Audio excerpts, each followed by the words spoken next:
What I'd love to offer you is that it is not COVID-19. It's not the virus that is creating anxiety for you, but it's your thinking about the virus.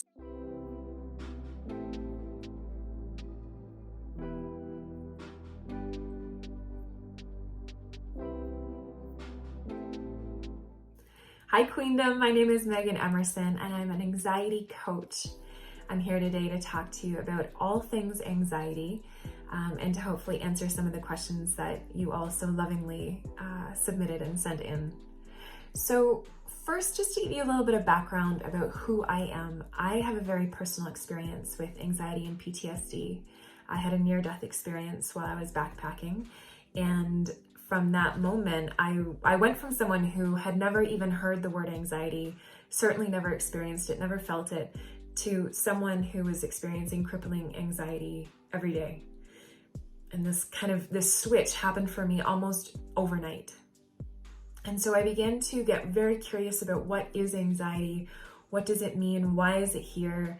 And I began dedicating my career and steering my decisions into what I'm offering the world to help women who struggle with everyday anxiety, just like I had. For me, anxiety was heart palpitations. It was constant fear or panic that my loved ones were going to die, or that I was going to die. Anxiety for me was a lot of brain fog. I couldn't think properly. I was really struggling to show up. I couldn't regulate my emotions. I felt very out of control. I would cry for apparently no reason. And I was really struggling.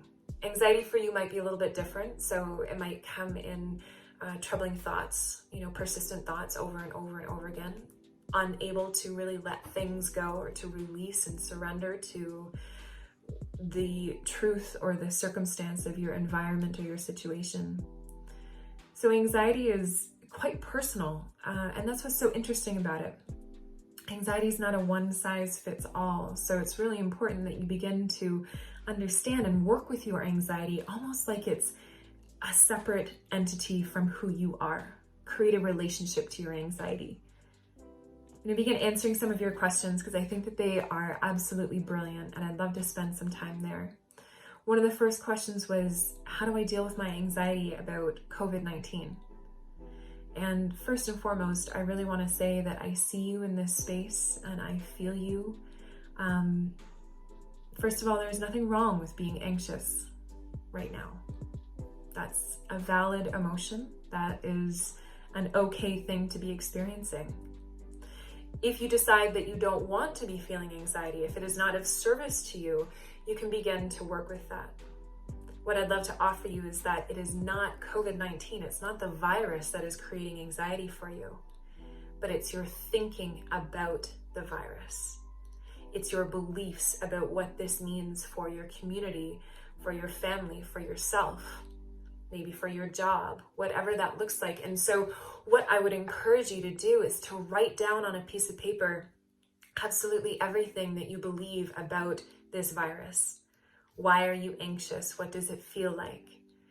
And get all of your thoughts out on a piece of paper, because we cannot begin to heal, understand, forgive, or release our emotions or anxiety without first fully understanding them. Number 2 was, how can I calm my anxious mind? And I love this question. I have 3 tips for you. The first one is to say it out loud. So how do you feel? If you're feeling anxious, reach out to a friend, physically turn and talk to someone who feels safe, of course, and just say out loud, hey, I'm feeling anxiety right now. And if you're by yourself, talk to yourself or talk to an animal, maybe your pet, your dog, your cat. But speak it out loud. That's going to help to regulate your emotions. That's going to help to regulate that anxiety. Number 2 is to remove tension from the body. First and foremost, the most accessible thing for everyone is to take the tension off your jaw.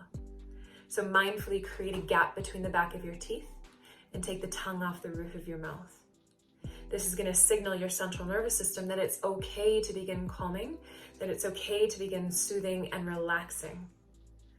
Number 3 is to develop some kind of mindfulness practice for yourself. For some of you, that might be meditation, it might be yoga, maybe mindful walks. But mindfulness is the practice of coming back to the present moment over and over and over again. So there's so many different branches on that concept or on that main tree of mindfulness that you can explore and figure out which one feels right for you. A common misconception about meditation is that you have to be in a cross-legged seat with your spine upright, and that's not true. I'd invite you to start where you are. So if meditation is more comfortable for you laying down or walking outside, but to tune into your senses, to pause and notice, what do you smell? What can you hear? What do you feel? What temperature is the air against your skin? By doing this practice, it makes you come back to yourself over and over again. It brings us back into the present. Anxiety is only feasible when we're worried about the future or stuck in the past. But when we are here and now, grounded and balanced in the body, anxiety cannot live, doesn't exist. 82% of you said that you struggle to sleep at night, and I feel you on that. I've been there. I know what it's like to struggle to go to sleep at night. One of the most important things that I have learned to develop is a mantra or affirmation when I'm trying to sleep. And what that looks like is, as you inhale, repeating to yourself the words, I am. And as you exhale, repeating the word asleep. Inhale, I am. Exhale, asleep. And repeating this over and over and over again with your breath, the brain begins to believe that thought that you're practicing on purpose to be true and begins to find evidence that that thought is correct. That's what the brain does. And so by finding evidence, the body is going to begin softening. You're going to begin to get sleepy and eventually fall asleep. Why is your anxiety worse in public? It's an interesting question. Anxiety is worse in public because public is not within our control. We are not able to control the people in public, the environment in the public. It's totally outside our realm of what we have control and power over, and the brain knows that. And that triggers anxiety because we begin to feel then out of control as well. And so my number one tip with that is to pause and to ask yourself, what is within my control right now? Your breath and your thoughts are always, always, always within your control. And you can practice thoughts on purpose so that when anxiety comes up, you can have that same correlation with the sleeping pattern. Inhale, I am. Exhale, safe. Inhale, I am. Exhale, here. You can change that last word to be whatever it is that you're looking to manifest, feel, create, connect to. And it's so powerful. You can do it when you're standing in line at the grocery store. You can do it while you're driving your car.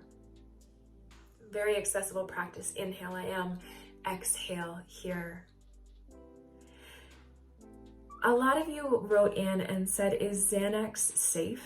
And is there a page that you can go to diagnose anxiety? I am not going to really speak about that. The reason being is I'm not an MD, so I can't speak to, is Xanax safe? I think if it's prescribed to you from a medical professional, then that's something you can discuss, with them. In terms of self-diagnosing anxiety, I would say do a little bit more research about anxiety. You can Google what anxiety symptoms and things like that and see what comes up and see if you relate. My guess is that if you're asking that question of how do I know if I'm anxious, you're probably anxious. Most people are. Anxiety is a very natural thing to feel. In the past, it was something that kept us alive. It was literally our superpower. When we felt anxious, it was the body's way of going, we need to get on guard. We need to either run or fight or drop. And so anxiety now is just a little bit misplaced. We don't have the same relationship to it like we used to. And so it's something that we need to really begin working on. So to wrap all of this up, I just want to say thank you so much for all of your vulnerability, for writing in, for sharing your tips on how you deal with anxiety in this current global climate. And I just want to really acknowledge that you are not alone. If you are feeling anxious, that it's okay. It is okay to be anxious, angry, sad, scared.